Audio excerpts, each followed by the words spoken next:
அன்பார்ந்த சகோதர சகோதரிகளே, இயேசு கிறிஸ்து நாமத்தினால உங்களை நான் ஆசீர்வதிக்கிறேன். நம்ம கடந்த வீடியோக்கள் எல்லாம் 1000 ஆண்டு அரசாட்சி பற்றி நம்ம போட்டு இருந்தோம். வெளிப்படுத்தின விசேஷத்தில் முழுக்க நம்ம பேசிட்டு வரோம். இப்போ வெளிப்படுத்தின விசேஷம் 20வது அதிகாரம் கடைசியில் வந்து நம்ம இப்போ இருக்கிறோமா. கடந்த வீடியோக்கள் எல்லாம் 1000 ஆண்டு அரசாட்சி கடைசி நேரத்தில் சாத்தான் வந்து எப்படி வேலை செய்தான். அவன் வந்து ஒரு தீக்குச்சி மாதிரி, அதாவது வெடிக்க தயாராக இருக்கிற அந்த குண்டுக்கு தீக்குச்சி எப்படி தேவைப்படுதோ அது போல மனசுக்குள்ளே புழுங்கிட்டு இருந்த தன்னைத்தானே கட்டுப்படுத்தி மக்கள் வாழ்ந்து கொண்டிருந்த அந்த கடைசி நேரத்தில் சாத்தான ஆண்டவர் கட்டவிழ்த்து வர்றாரு. சாத்தான் வந்து மெதுவா மக்களை தூண்டி கலகம் எழுப்பி தேவனுக்கு நேராக யுத்தம் செய்ய ஆரம்பிச்சான் அப்படின்ற செய்தியை நம்ம பார்த்து முடிச்சோம். இப்போ நம்ம என்ன பார்க்க போறோம்னா, 2வது முறையாக ஆண்டவராகிய தேவன் சாத்தான மீண்டுமாக கட்டி அக்கினி கடல்ல தள்ளுறாரு. முதல் வந்து பாதாளத்துல அடைச்சி வச்சிருந்தாரு அப்படின்னு பார்த்தோம். அப்புறம் பாதாளத்துல இருந்து அவனை அவுத்து விட்டுட்டாங்க. அப்போ 1000 ஆண்டு கடைசியில மக்களை எல்லாம் ஒன்னா சேர்த்துக்கிட்டு தேவனுக்கு விரோதமாக கலகம் எழுப்ப யுத்தத்துக்கு ஆயத்தமானான். அதுக்கப்புறம் அவன் என்ன செய்ய போறான் அப்படின்ற நிகழ்ச்சியெல்லாம் இந்த வீடியோவில் நம்ம பார்க்க போறோம். தயவுசெய்து பார்க்காத சப்ஸ்கிரைப் பண்ணாதவங்கெல்லாம் இந்த வீடியோ அப்போ தான் முதல்ல பார்க்குறீங்க அப்படின்னாக்கா தயவுசெய்து சப்ஸ்கிரைப் பண்ணிக்கோங்க, லைக் பண்ணுங்க. லைக் பண்ணின பிறகு ஹைப்ன்ற ஒரு ஆப் வருதுங்க, அதாவது ஒரு எழுத்து வருது கீழே HYPன்னு வரும். அத்தை நீங்கள் அழுத்துனீங்கன்னாக்கா ஸ்டார் மாதிரி ஒன்று வருங்க. ஸோ இப்போ புதிய ரூல்ஸ் வந்து யூடியூப்பில் அதை கொண்டு வந்திருக்கிறாங்க. தயவுசெய்து லைக் பண்ணிவிட்டு அந்த ஹைப்ன்ற இடத்த அழுத்துங்க. ஸோ இப்போ நம்ம வீடியோக்குள்ளே போகலாங்க. மனுமக்கள், அதாவது மனுமக்கள்னா மனிதர்கள் தேவனுக்கு எதிராக கலகம் எழுப்பி துரோகம் பண்ண காரணமாய் இருந்த சாத்தான், அதாவது இவனுக்குள் எப்பொழுது பாவம் வந்ததோ, சாத்தானுக்குள்ள எப்போ பாவம் வந்துச்சு, அவன் பரலோகத்தில் அபிஷேகம் பண்ணப்பட்ட ஒரு கேருபா தான் இருந்தான். ஆண்டவருடைய அந்த சிங்காசனத்தை பாதுகாக்கிற ஒரு பாதுகாவலனா இருந்தான். நம் பிதாவாகிய தேவன் எங்கெங்கெல்லாம் போறாரோ அங்கெங்கெல்லாம் கூட இவனை கார்டியன் மாதிரி போயிட்டு இருந்தான். பிதா எங்கெங்கெல்லாம் போறாரோ அங்கெல்லாம் இவனை போயிட்டு இருந்தான். அந்த அளவுக்கு ஆண்டவர் இவனை ஆசீர்வதித்து உயர்த்தி பரலோகத்தில் வச்சிருந்தாரு. இவன் தனக்குள்ள பெருமை வந்ததுனால என்னதான் எல்லாரும் வணங்குறாங்க, நான் இல்லைன்னா தேவனை யாரும் வணங்க முடியாது அப்படி மனசுக்குள்ள அந்த எண்ணம் கொண்டதுனால, பெருமை அவனுக்குள்ள வந்ததுனால, அந்த பாவம் அவனுக்குள்ள வந்ததுனால ஆண்டவர் அவனை அந்த ஸ்தானத்தில் இருந்து பரலோகத்தில் இருக்கிற பிதாவுக்கு பக்கத்தில் கார்டியனா இருந்த இந்த லூசிஃபர் என்ற ஏஞ்சில், இவன் அபிஷேகம் பண்ணப்பட்ட கேருபு, இவனை ஆண்டவர் கீழே தள்ளிட்டாரு. அந்த ஸ்தானத்தை விட்டு கீழே தள்ளிட்டாரு. அதிலிருந்து தான் பாவம் எப்போ சாத்தான் கடவுளுக்கு எதிராக எதிர்த்து நின்னானோ அப்பவே பாவம் பிறந்துடுச்சு. எப்போ இவனுக்குள்ள பாவம் உருவாச்சோ அதில் இருந்து அவன் அதாவது அன்றிலிருந்து அவனை தன் சமூகத்தை விட்டு தள்ளிவிட்டார், நீக்கிவிட்டார். அந்த நாள் முதல் கொண்டு அவன் தேவனுக்கு விரோதமாகவே நடந்து வந்தான். எப்போ அவனுக்குள்ள அந்த பெருமென்ற பாவம் வந்துச்சோ அன்னிலிருந்து சாத்தான் தேவனுக்கு விரோதமாகவே நடந்துட்டு வந்திருக்கிறான் பாரு. நடந்து வந்ததன் காரணத்தினால் அவன் திருந்துவதற்கும் வாய்ப்பு கொடுத்து பார்த்தார். சரி, இவனுக்குள்ள பாவம் இருக்குது, இவனும் திருந்துவான் அப்படின்னு கடவுள் சாத்தானுக்கு டைம் கொடுக்குறாரு. அவன் திருந்துவான். அதனால தான் அவனை 1000 வருஷம் பாதாளத்தில் தள்ளி அடைச்சி வைக்கிறாங்க, கட்டி அவனை அடைச்சி வைக்கிறாங்க. அதுக்கப்புறம் அவுத்து விட்டு அவன் திருந்துவான்னு பார்த்தாங்க. அவன் திருந்துறதுக்காக தான் அந்த 1000 வருஷம் கட்டி அவனை பாதாளத்தில் வச்சிருந்தது. அவன் திருந்தவே இல்லை.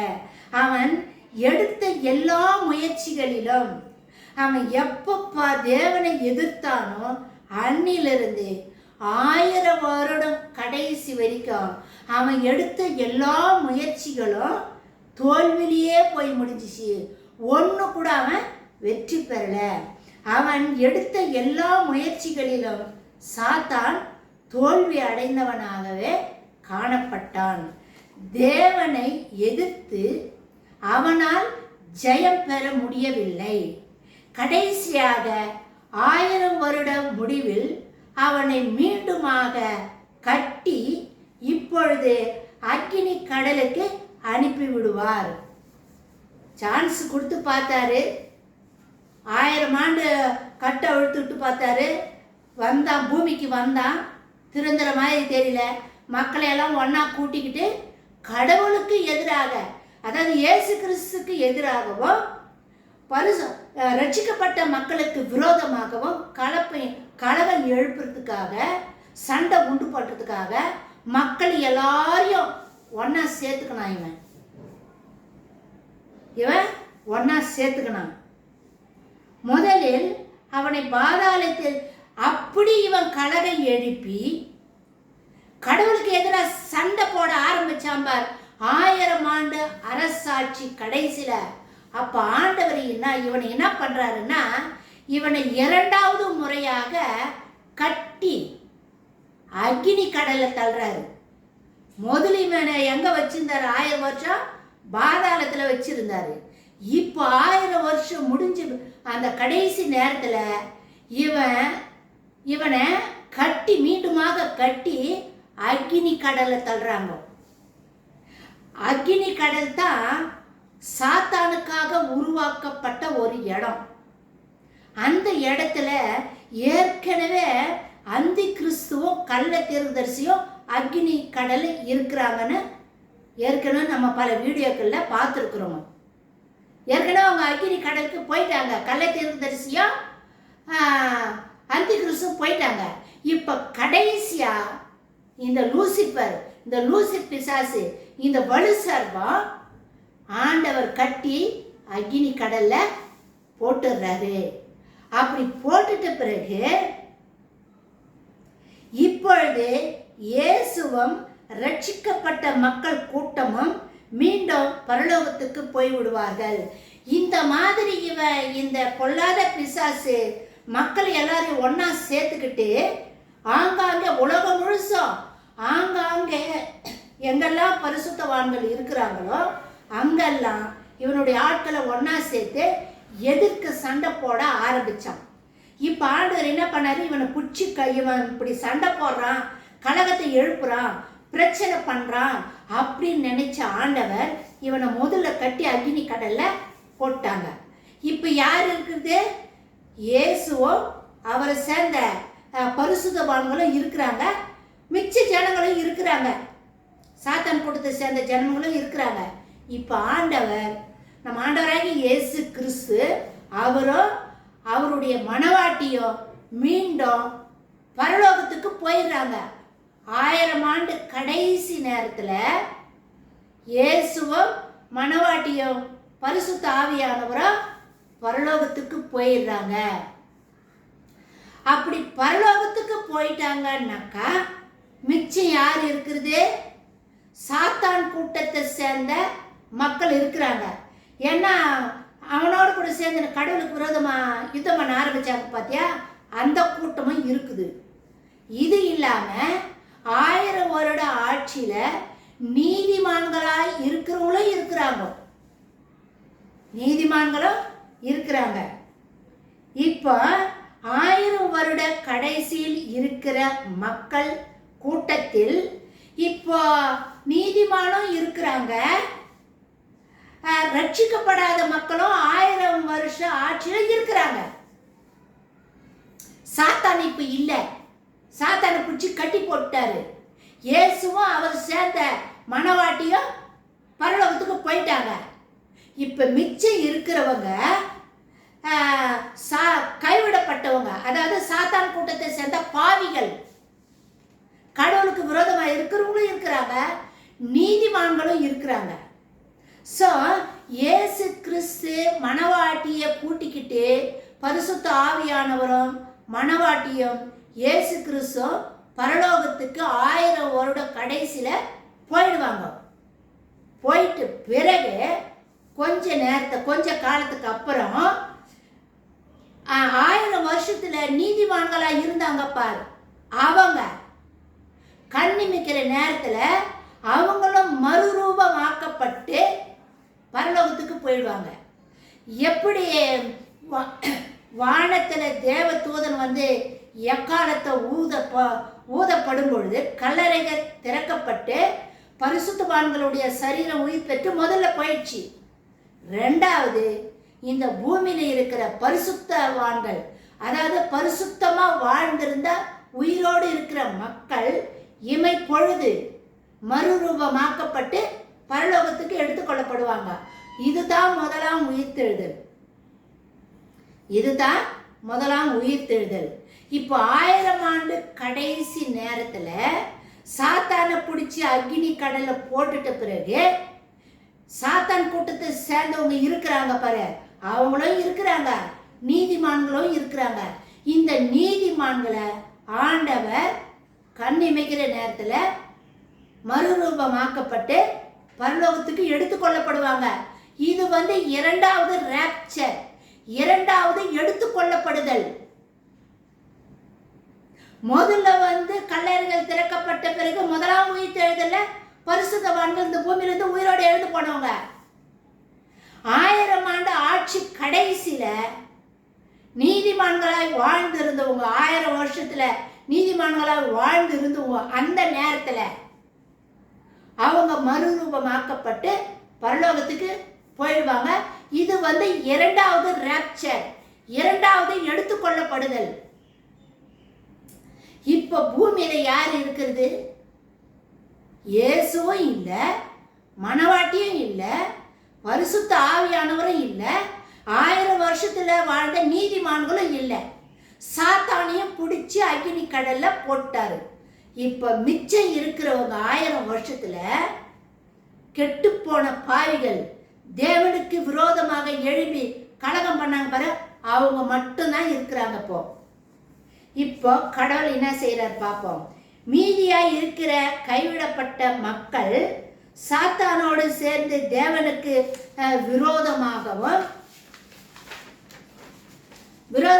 கலகம் எழுப்பி எதிர்த்து போரிட்ட மக்கள் இருப்பார்கள். இவர்களை வானத்தில் இருந்து அக்கினி இறங்கி வந்து இவர்களை எரித்து போட்டுவிடும். இவங்களை வானத்தில் இருக்கிற அக்கினி இறங்கி வந்து இவங்களை எரிச்சு போட்டுரும். சரீரம் மாத்திரம் எரிக்கப்படும். ஏன்னாக்கா ஆவியும் ஆத்மாவும் அழியாதது. அப்போ உயிரோட தானே இருக்கிறாங்க. ஆவி ஆத்மா சரீரத்தோடு தானே 1000 வருஷத்துல இருக்கிறாங்க. அப்போ நெருப்பு வந்து வானத்திலிருந்து ஆண்டவர் நெருப்பு அனுப்பி இந்த சாத்தான் கூட்டத்தை சேர்ந்த மக்கள் எல்லாரையும் அந்த 1000 வருஷத்துல நெருப்பால எரிச்சு போட்டுறாரு. எரிச்சு போட்டா அவங்க சரீரம் மட்டும்தான் எரிக்கப்பட்டு போயிடும்.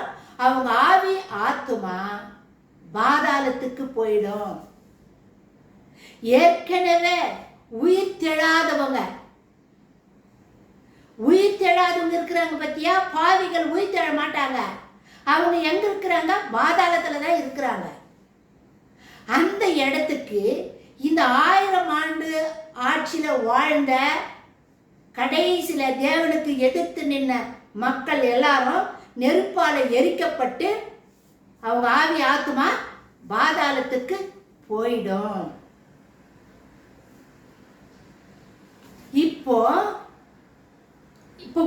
பூமி எப்படி இருக்கும்? சாத்தானும் கிடையாது. சாத்தான் கூட்டத்தை சேர்ந்த மக்களை ஆண்டவர் நெருப்புல எரிச்சு போட்டாரு. நீதிமான்கள் பரலோகத்துக்கு எடுத்துக்கொள்ளப்பட்டாங்க. 1000 ஆண்டு ஆட்சியில அந்த கடைசி நேரத்துல சாத்தான் தேவனை எதிர்த்து நிற்கும் பொழுது இயேசு கிறிஸ்துவ மனவாட்டியும் மீண்டுமாக பரலோகத்துக்கு போயிட்டாங்க.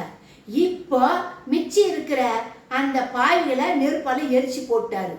இப்போ பூமியில யாரும் இல்லை. பூமி இப்போ வெறிச்சோடி இருக்குது. இதுக்கு அடுத்து 1000 ஆண்டு ஆட்சி இதோட இந்த நிகழ்ச்சியோட எப்போ வானத்திலிருந்து அக்கினி இறங்கி அந்த பாவிகளை எரிச்சு சாம்பலாக்கி போட்டுச்சோ அதோட 1000 வருட ஆட்சி முடிவடைகிறது. 1000 ஆண்டு ஆட்சி முடிவடைகிறது. 7ஆம் நாள் ஓய்வு நாள் முடிவடைகிறது. இப்போ நம்ம அடுத்தது 7ஆம் நாள் முடிஞ்ச பிறகு 8வது நாள் போனோம் இல்லையா? அந்த 8வது நாளை பின்னாடி இப்போ நம்ம பார்க்க போகிறோம். இன்னும் 2ஆம் உயிர்த்தெழுதல் இருக்குது. 2ஆம் உயிர்த்தெழுதல் இருக்குது. 2ஆம் மரணம் இருக்குது. பூமியானது வெறிச்சோடி இருக்குது. அது ஆண்டவர் அக்கினிக்கு இரையாக்கப்பட போறாரு. இந்த நிகழ்ச்சியெல்லாம் அடுத்த வீடியோவில் நம்ம பார்க்க போறோம். 2ஆம் உயிர்த்தெழுதல் அப்படின்ற தலைப்பில் அடுத்த நிகழ்ச்சி நம்ம பார்க்க போறோம். ஸோ இதில் உங்களுக்கு ஏதாவது சந்தேகம் இருந்துச்சுன்னா நீங்கள் கமெண்ட்ஸில் கேளுங்க. அதுக்குண்டான பதிலை நான் சொல்கிறேங்க. இந்த செய்தியை உங்கள் ஃப்ரெண்ட்ஸுங்களுக்கு, சர்ச்சு மெம்பர்ஸ்க்கு, குடும்பத்தில் இருக்கிறவங்களுக்கு எல்லாருக்கும் ஷேர் பண்ணுங்கள். 1000 ஆண்டு ஆட்சி பற்றி ஷேர் பண்ணுங்க. எல்லாருக்கும் இந்த விஷயம் தெரிஞ்சிருக்கட்டும். எல்லாரும் ஆண்டவராகி இயேசு கிறிஸ்துவுடைய வருகைக்கு நம்ம ஆயத்தமானோம். பாருங்க, நம்ம இந்த பூமியில கைவிடப்படக்கூடாதுங்க.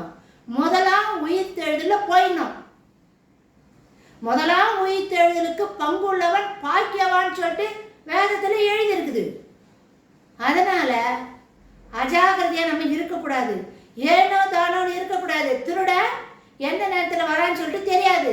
நம்ம ஆண்டவராகிய இயேசு கிறிஸ்துவுடைய வருகை ரகசிய வருகை எப்போ இருக்குன்னு தெரியாது. நம்ம எல்லாரும் எந்த நேரமும் ஆயத்தமாகவே இருப்போம். நம்ம குடும்பத்தில் இருக்கிற எல்லா மெம்பர்ஸையும் ஆயத்தப்படுத்துவோம். அடுத்த வீடியோ 2ஆம் உயிர்த்தெழுதலை பற்றி நம்ம பார்க்க போகிறோம். மாரநாதா!